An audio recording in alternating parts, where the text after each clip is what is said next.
I'm trying to make a gizzard. That's what everybody needs, is a gizzard.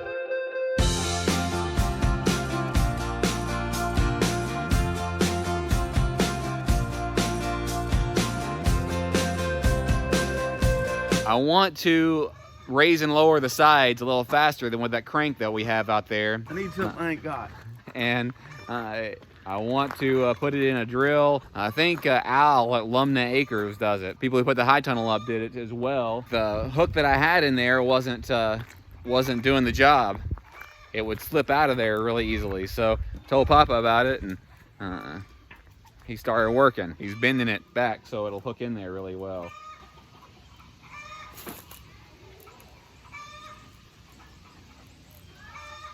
Needs to be a little tighter than that, I think. Well, I'm doing the best I can.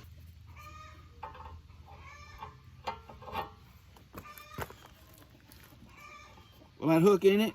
Yeah, I think so. You gonna cut it off here? Uh-huh. We'll take it up there and check it out in a second. Just wait a minute. I'm not done. I need another tool. A saw? Wouldn't that be like a saw? Well, no. The saw has teeth. This has no teeth. I thought a saw cuts things in two. With teeth. This is a cutoff wheel.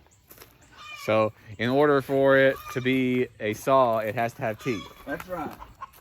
Otherwise it's a knife. So that's a knife. That cuts things and doesn't have teeth. No. Some knives have teeth. So just because it has teeth and cuts doesn't mean it's a saw.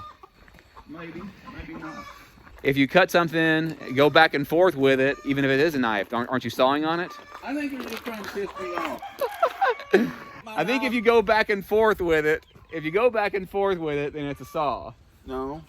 This don't go back and forth. It goes around and around. Okay, I'll grant you that for now, but a knife is a saw if you saw with it. Not necessarily. I think it has to be. I should help him, but I'm holding the camera. I'm trying to see which way it runs so it'll throw the sparks away from me. And me.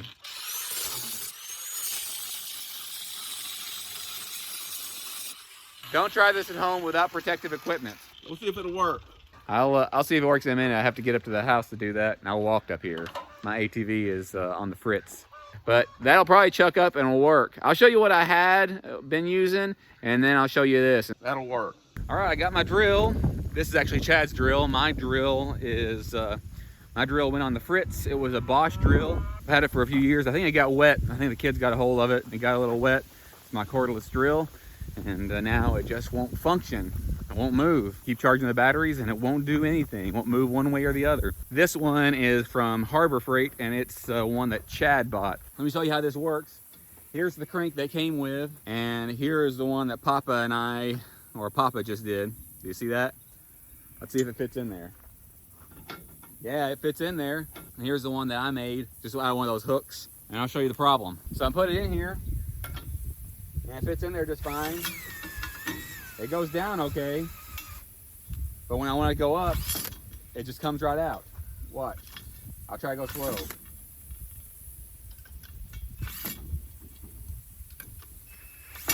You see it coming out? I'll try to go really slow. Let me show you how it works with the crank. It works really well with the crank.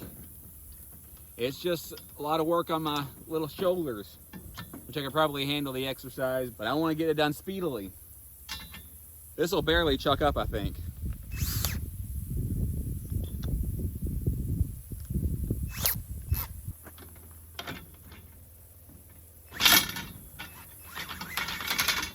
Going down goes down really fast. But my drill's about dead. It works better. It doesn't come out like the other one does, but I think my drill's kind of dead. It takes a little bit of power for the drill, so I'm not sure if this one's up to it very well or if the battery just needs to be charged. I'll go put the battery on charge and see how this does next time. But I need to get my own drill. I just haven't done it yet. Like I said, I had a Bosch, and I liked the Bosch okay. So if you have any recommendations for a drill, then I would definitely love to hear that down below. But this does seem to work.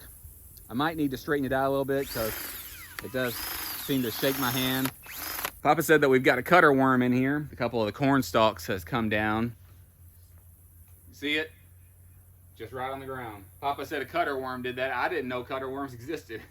He said there was a couple of them, but I only see this one. Some of my Asian yardlongs that I just planted, I saw one of them was cut down, it looked like, and there was a worm right next to it. And in case it was the culprit, it might have been the guilty party. It might have just been in the wrong place at the wrong time. I squished him earlier. I didn't have the camera at the time. I'll show you. Eric Hale said the Asian yardlong beans are the very best, that they produce really wonderfully, that they are really great in drought, that they're really great beans to grow. They taste a little bit different than regular green beans like the Kentucky Wonder or whatnot.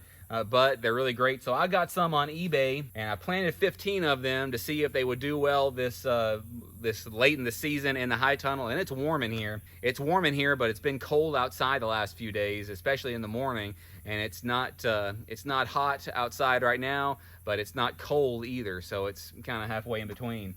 And all 15 of them had sprouted, but I noticed this one over here today. There it is. And that was where the cutter worm was that I squished dead. I don't know if cutter worms go after beans too, but there's a couple of these that look kind of like that.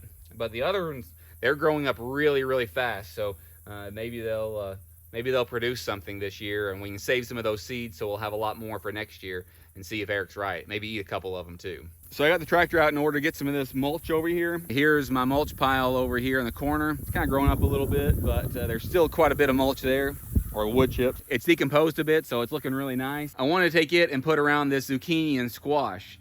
I've been trying to keep it very weeded in here because I don't want the weeds to get out of control. And it's a little harder to weed over on the edges. It's a little harder to hoe over there, especially these over here. It was harder to do these because I kind of let the weeds get up a little higher around those before I did anything. But you've got to weed around the edge, and you've got to weed around the plant, and you've got to weed around the drip tape. So I thought I would instead take some of this mulch, these composted wood chips, and put around the plants. So that's what I did over here on all of these. Some of these are zucchini, black beauty, and some of these are straight neck squash, I think. Rue and I planted this one over here on the end, over close to that bucket. I forget exactly what kind it is. Here's Rue's pumpkin plant that she insisted on planting, and Nana and Papa planted some cucumbers over here. And they planted some more tomatoes over here in row 2 as well. Over here's the comfrey. The crowns are popping up. Maybe a couple of the cuttings have popped up, but it's been a couple weeks and I haven't seen them yet, but I think they're a little slower to get going. But after that, then they're going to produce a lot of biomass for us, and we can use that as green mulch in here. We can use it to make some compost tea, some comfrey tea. I got 2 or 3 scoops of this, and then I just let him get on the tractor, and I was over here close and let him just try to figure it out, because I think that sometimes just figuring it out on your own is the very best school teacher and the very best way to learn. They get the drill all powered up. I don't really think the drill was the problem, because since that footage, we straightened this out a little bit more. The end of it was out here. So whenever you would run the drill, it would just shake you something fierce. But now you can see it kind of runs straight up. So whenever I put it in over here, it doesn't shake quite so much. So let me show you the difference that it makes.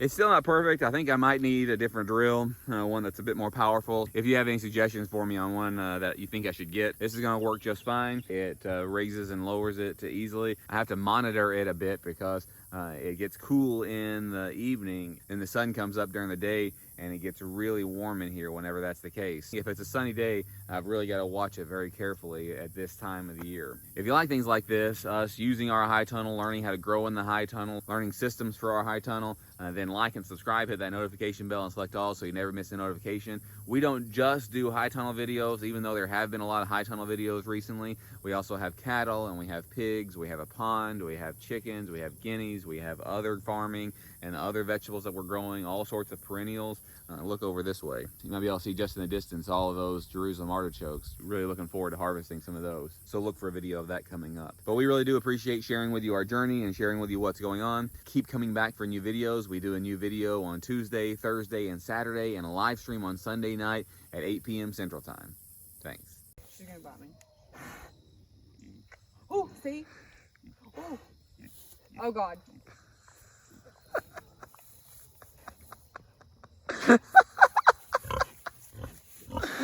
Hey, Petunia.